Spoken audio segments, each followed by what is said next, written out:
අනුරාධපුර ගමනේ දෙවැනි දවස ඉතින් අපි උදේම නැගිටලා කිරි ආහාර එහෙම හදාගෙන දැන් මේ රුවන්වැලි මහා සෑයට තමයි පූජා කරන්න ආවේ. ඉතින් කිරි ආහාර රුවන්වැලි මහා සෑයට පූජා කරාට පස්සේ එතන හිටු මෙහෙණින් වහන්සේ නමක් ඉතින් අපිට ගාථා කියන්න කතා කරා. ඊට පස්සේ අපි එතෙන්ට ගිහිල්ලා ගාථා කියලා වැඳලා කරලා ඊළඟට අපි මේ දැන් යන්නේ ජයශ්‍රී මහා බෝසමිඳුන්ට කිරි ආහාර පූජා කර වැඳ පුදා ගන්න. ඉතින් ඒ යන අතරතුර මේ නෑදෑයෝ ටිකකුත් හිටියා. ඉතින් වීඩියෝ කරගත්තා. බලන්න ඔයාලා අඳුරන අය ඉන්නවද කියලා.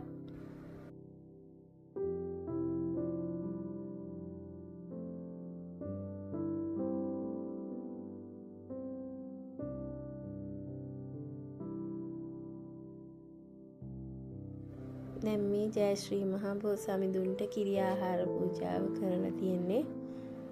ලස්සනට තියෙනව නේද?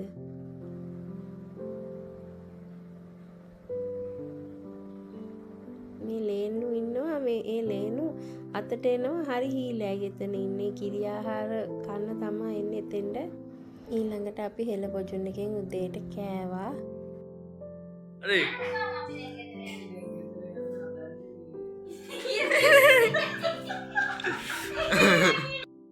ඉතින් අපි කෝච්චිය තමයි යන්න ලෑස්ති වුණේ. කෝච්චිය 2:40ට තියෙනවා කිව්වේ. බලන්නකෝ අනුරාධපුර ස්ටේෂන් එකේ ලස්සන. අපිට බස් එකේ එනකොට වියදම 6 දෙනාට 4000 ගාණක් ගියා. කෝච්චිය අපි 6 දෙනාටම රුපියල් 2000 ගාණයි. ඉතින් ඇත්තරම කෝච්චිය එන එක ලාභයි, ගමනත් පහසුයි.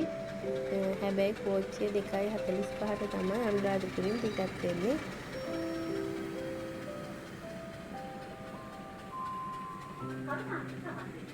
ඉතින් ඔයාලා කාට හරි බලා ගන්න මම ෆොටෝ එකක් ගහගත්ත අනුරාධපුරේ ඉඳන් කෝච්චිය කොළඹට පිටත් වෙන වෙලාව.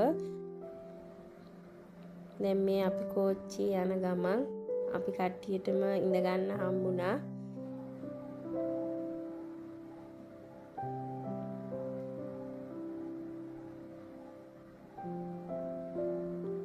මෙයාට සීට් එකක් හම්බුණා. එයා ඇන්ටි කෙනෙක්ට සීට් එක දීලා එයා නැගිට්ටා. හැබැයි කුරුණෑගල හරියේදී අපි ඔක්කොම ඉඳගෙන යන්න පුළුවන් වුණා. කුරුණෑගල ස්ටේෂනේදී ගොඩක් කට්ටිය බැස්සා. ඉතින් ටික දුරක් යනකොට අපේ අම්මා සුපුරුදු පරිදි දොයිය බබෝ දොයි. අපි නතර වෙලා හිටපු කාමරය ගැන කිව්වොත් එහෙම 3500ක් කාමරේට. හැබැයි උදේ 10ට යන්න ඕනේ කාමරෙන්. යන්න නැත්නම් වැඩිපුර 500ක් ගෙවන්න ඕනේ. අනුරාධපුර ස්ටේෂන් එකේ නම් කාමර තියෙනවා. ඒව නම් ගාන අඩුයි. උදේ ආවම ආයි පහවදා උදේට යන්න පුළුවන්. එහෙනම් වීඩියෝ එක මෙතනින් ඉවර වෙනවා.